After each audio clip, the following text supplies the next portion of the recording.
ಯಜಮಾನ್ರೆ ನಮಸ್ತೆ. ನಮಸ್ಕಾರ. ಎಲ್ಲ ಕೇಳಿದ್ರೆ ಹೆಸರು ಹೇಳ್ಬೇಡ್ದು. ಪರವಾಗಿಲ್ಲ. ಚೆನ್ನಾಗಿದ್ದೀರಾ?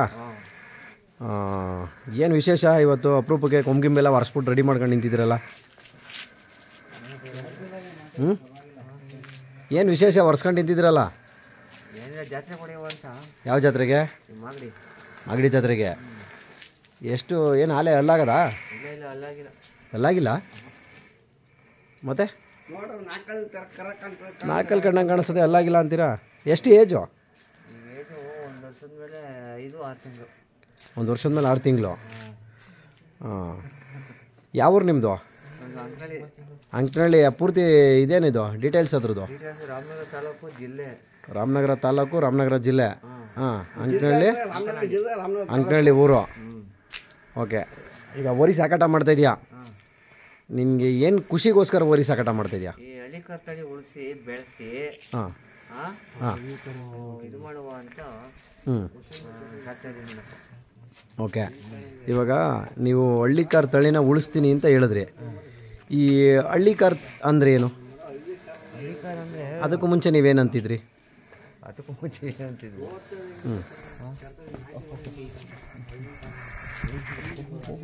ನೀನು ಪಕ್ಕಕ್ಕೆ ಹೋಗು, ಬಿಡು, ಕೈ ಬಿಡು, ಹೋಗಿ ಪಕ್ಕಕ್ಕೆ ಹೋಗು, ಸರಿನಾ?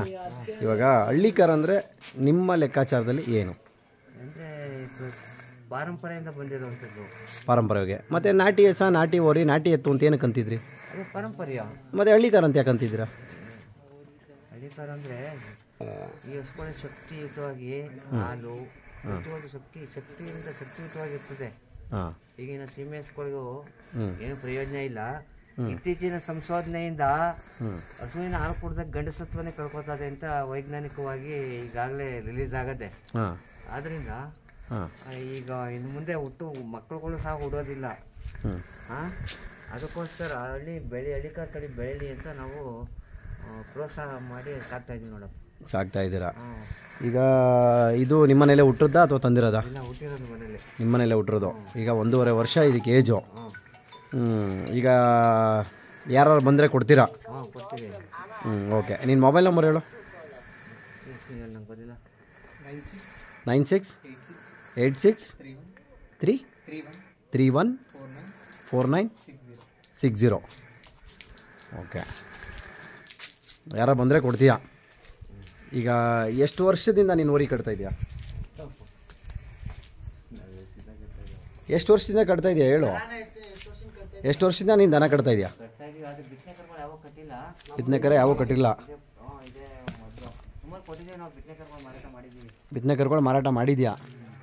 ಸೊ ಇದನ್ನು ಇವಾಗ ನೀನು ಬೀಜಕ್ಕೆ ಕೊಡ್ತಾ ಇದೆಯಾ? ಅಲ್ಲ, 1.5 ವರ್ಷ ಏಜು ಅಂತೀ, 1.5 ಮಾರೋದಲ್ಲ ಮಾರಯ್ಯ. ಹಾಂ. 1.5 ವರ್ಷ ಅಂತೀರಾ? ಹೆಂಗೆ ನಾವು ನಂಬೋದು?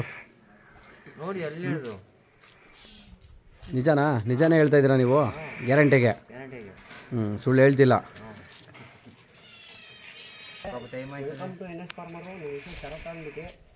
ಮಂಡ್ಯ ಜಿಲ್ಲೆ ನಮ್ಮ ತಾಲೂಕಿಗೆ ಬಂದಿರೋದು.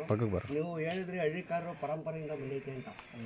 ಇವಾಗ ನಾವು ನಾಟಿ ಬೆಳೆಗೂ ಇವಾಗ ನೀವು ಹೇಳಿದ್ರೆ ಸೀಮೆ ಹಸ ಮತ್ತು ನಾಟಿ ಹಸ, ಸೀಮೆ ಹಸಿಗೂ ನಾಟಿ ಹಸಿಗೂ ತುಂಬ ವ್ಯತ್ಯಾಸ ಇದೆ. ಯಾಕೆಂದರೆ ಪರಂಪರೆಯಿಂದ ಅದು ಹಳ್ಳಿಕಾರ ಅಂತ ಬಂದಿಲ್ಲ. ಎಲ್ಲ ಇವಾಗ 2 ವರ್ಷದ ಹಿಂದೆ ಬಂದಿರೋದು. ಇವಾಗೆಲ್ಲ ಯೂತ್ಸ್ ಏನಂತವ್ರೆ ಅಂದರೆ ಎಲ್ಲ ಹಳ್ಳಿಕಾರರು ಇವಾಗೇನು ಸುಳಿ ಸುತ ಏನು ನೋಡೋಲ್ಲ. ಎಲ್ಲ ನೋಡ್ತಾರೆ ಯೂತ್ಸು, 100ಕ್ಕೆ ನೋಡ್ತಾರೆ ಅಷ್ಟೇ. ನಿಮ್ಮಂಥ ಸುಳಿ ಸುತ ನೋಡಿ ಇಟ್ಕೊಂಡ್ಬಂದು ಕಟಾಕಕ್ಕೆ ಅವ್ರು ಚೆನ್ನಾಗಿ ಸೋಕೆ ಮಾಡ್ಕೊಂಡು ಕೈ ಹೊಡಿತಾರದು. ಅದು ನಾನು ಹೇಳೋಕ್ಕೆ ಇಷ್ಟಪಡ್ತೀನಿ. ಯಾರೇ ಯೂಟ್ಯೂಬರ್ ಬಂದ್ರು ಅದು ಹಳ್ಳಿಕಾರರು ಪರಂಪರೆ ಬಂದಿಲ್ಲ. ಯಾಕೆಂದರೆ ಇವಾಗ ನಾವು ಹೇಳಿದ್ರು ಬೆಳಗುಂಬ ಲೊಕೇಶನ್ ಅವ್ರಿಗೆ ಗೊತ್ತಾಗಲ್ಲ, ತಲೆಯಿಂದಲೂ ಕಟ್ಟೋರು ಅವ್ರ ಅಪ್ಪನ ಕಾಲಿಂದ. ಇವಾಗ ಐಕನ್ ಪ್ರಶಾಂತ್ ಅಣ್ಣ ಅವ್ರಿಗೆ ಗೊತ್ತಿರೋರು. ಇವಾಗ ಅವರು ಇರ್ಬೋದು. ನಿಮ್ಮ ಹೆಸರು ಗೊತ್ತಾ? ನಿಮ್ಮ ಹೆಸರು ವಿನಯ್ ಅಣ್ಣಗೂ ಗೊತ್ತಿರಬೇಕು. ಅವರು ಎಲ್ಲ ವಿಡಿಯೋಗಳು ಅದೇ ಚರ್ಚೆ ಮಾಡ್ಕೊಂಬಂದಿದ್ರು. ಅದಕ್ಕೆ ನೋಡೋಣ, ಟೆಸ್ಟ್ ಮಾಡೋಣ, ನೀವೇನು ಹೇಳ್ತೀರಾ ಅಂತ ನಾನು ಕೇಳಿತು. ಯಾಕಂದರೆ ಇವಾಗ ಇದು ಕ್ಯಾರೆಟು, ಇವಾಗ ತಮಿಳ್ನಾಡು ಕಡೆ ಕ್ಯಾರೆಟು ಕೇಸರಿ ಕಲರ್ ಇರ್ತದೆ. ನಮ್ಮ ಕಡೆ ಕ್ಯಾರೆಟ್ ಹೆಂಗಿರುತ್ತೆ? ಕೇಸರಿ ಕಲರ್ ಇರ್ತಾವೆ, ಡಾರ್ಕ್ ಇದು ಲೈಟ್ ಅಷ್ಟೇ. ಅವಾಗ ಟೇಸ್ಟ್ ಬೇರೆ ಬೇರೆ. ಇವಾಗ ಇದು ಏನು ಬೀನ್ಸ್ ಇರ್ಬೋದು, ನಾಟಿ ಬೀನ್ಸ್ಗೂ ಮತ್ತು ಫಾರಮ್ ಬೀನ್ಸ್ಗೂ ಏನು ವ್ಯತ್ಯಾಸ? ಅದು ಕಾಳು ದಪ್ಪ ಬರ್ತೈತೆ, ಕಾಳು ಸಣ್ಣ ಬರ್ತೈತೆ, ಅಷ್ಟೇ ವ್ಯತ್ಯಾಸ. ಅದೇ ಥರ ನಾನು ಹೇಳೋಕ್ಕೆ ಇಷ್ಟು ಅವಕಾಶ ಮಾಡಿಕೊಟ್ಟಿದ್ದು ಧನ್ಯವಾದಗಳು. ಯಜಮಾನ್ರೆ, ನೀವೇನು ಓದಿದ್ದೀರಾ? ಇಲ್ಲ ಹೇಳಿ, ನೀವು ಏನು ಓದಿದ್ರಿ ಹೇಳಿ, ಏಕೆಂದರೆ ಜನಕ್ಕೆ ಸ್ವಲ್ಪ ಅರ್ಥ ಆಗಬೇಕು. ಇವಾಗ ಜನ ಹೆಂಗೆ ಅಂದರೆ ಸೂಟು ಬೂಟ್ ಹಾಕ್ಕೊಂಡ್ರೆ ವೇಷಭೂಷಣಕ್ಕೆ ತಕ್ಕಂತೆಯೇ ವಿದ್ಯೆ ಅಂದ್ಕೊಂಬಿಟ್ಟಿದ್ದಾರೆ. ಇಲ್ಲಿ ಜಗತ್ತಲ್ಲಿ ವೇಷಭೂಷಣ ಇಲ್ದಿರ್ತಕ್ಕಂಥ ವಿದ್ಯಾವಂತರಿದ್ದಾರೆ ಅನ್ನೋದು ಜಗತ್ತು ಗೊತ್ತಿರಲ್ಲ. ಏನು ಓದಿದ್ದೀರಾ?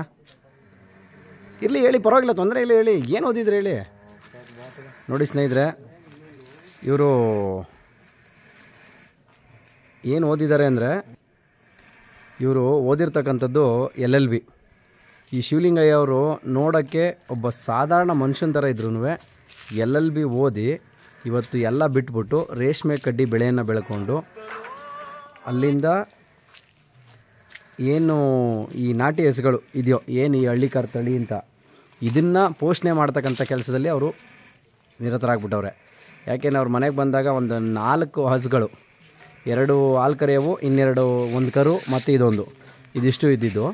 ಸೊ ನಾವು ತುಂಬ ಖುಷಿ ಪಟ್ವಿ ಅವ್ರನ್ನ ಮಾತಾಡಿಸ್ದಾಗ. ಸರ್ ಏನು ಓದಿದ್ದೀರಾ ಅಂತ ಕೇಳಿದಾಗ ಅವರು, ಅಣ್ಣ ನಾನು LLB ಮಾಡಿದ್ದೀನಿ, LLB ಮಾಡಿ ನನ್ನ ಆವತ್ತಿನ ಕಾಲದಲ್ಲಿ ಸೊ ನಾನು ಕೆಲಸ ಬೇಡ ಅಂತ ಬಿಟ್ಟು ಇವತ್ತು ನಾನು ಓರಿ ಇಟ್ಟಿದ್ದೀನಿ. ಸೊ ನಮ್ಮ ಮನೇಲಿ ಹುಟ್ಟಿರೋದ್ರಿಂದ ನಾನು ಇಟ್ಟಿದ್ದೀನಿ, ನಾನೇನು ಬೇರೆ ಕಡೆಯಿಂದ ತಂದಿಲ್ಲ. ಸೊ ನಾನು ತೊಗೊಬಂದು ನಾನೇನು ವ್ಯವಹಾರ ಮಾಡ್ತಾಯಿಲ್ಲ. ಸೊ ನಮ್ಮ ಮನೇಲಿ ಹುಟ್ಟಿರೋದಿದು, ಯಾರೇ ಬಂದರೂ ನಾನು ಧಾರಾಳವಾಗಿ ಕೊಡ್ತೀನಿ ಅಂತ ಹೇಳಿದ್ದಾರೆ. ಸೊ ಹಾಗಾಗಿ ಯಾರಾದರೂ ಇಷ್ಟ ಇದ್ದರೆ ಬಂದರೆ ಫೋನ್ ಮಾಡಿದ್ರೆ ಸೊ 100% ಅವರು ಓರಿ ಕೊಡ್ತಾರೆ ಶಿವಲಿಂಗಯ್ಯ ಅವರು. ಅವ್ರ ಕಾಂಟ್ಯಾಕ್ಟ್ ನಂಬರ್ ಕೂಡ ನಾನು ಹಾಕಿರ್ತೀನಿ. ಸೊ ಯಾರಾದರೂ ಬೇಕು ಅನ್ನೋರು ಸೊ 101% ಬಂದು ಅವ್ರನ್ನ ಭೇಟಿ ಮಾಡಿದ್ರೆ, ರಾಮನಗರಕ್ಕೆ ಬಂದು ಒಂದು ಫೋನ್ ಮಾಡಿದ್ರೆ ಸಾಕು, 6ರಿಂದ 6.5 ಕಿಲೋಮೀಟ್ರ್ ಡಿಸ್ಟೆನ್ಸ್ ಅವ್ರ ಮನೆ ಇರುತ್ತೆ. ಸೊ ಅವರು ಕೊಡ್ತಾರೆ. ಈ ಓರಿ ಏಜ್ ಬಂದು 1.5 ವರ್ಷ. ಇವಾಗ ಅವ್ರು ಪ್ರೆಸೆಂಟ್ ಎಷ್ಟು ಉದ್ದ ಇದ್ದಾರೋ ಅಷ್ಟು ಉದ್ದನೇ ಇದೆ. ಹಾಗಾಗಿ ನೀವು ಯಾರಾದರೂ ಬೇಕು ಅನ್ನೋರು ಸೊ ಅವ್ರನ್ನ ಕಾಂಟ್ಯಾಕ್ಟ್ ಮಾಡ್ಬೋದು. ಸೊ ತೊಂದರೆ ಏನಿಲ್ಲ.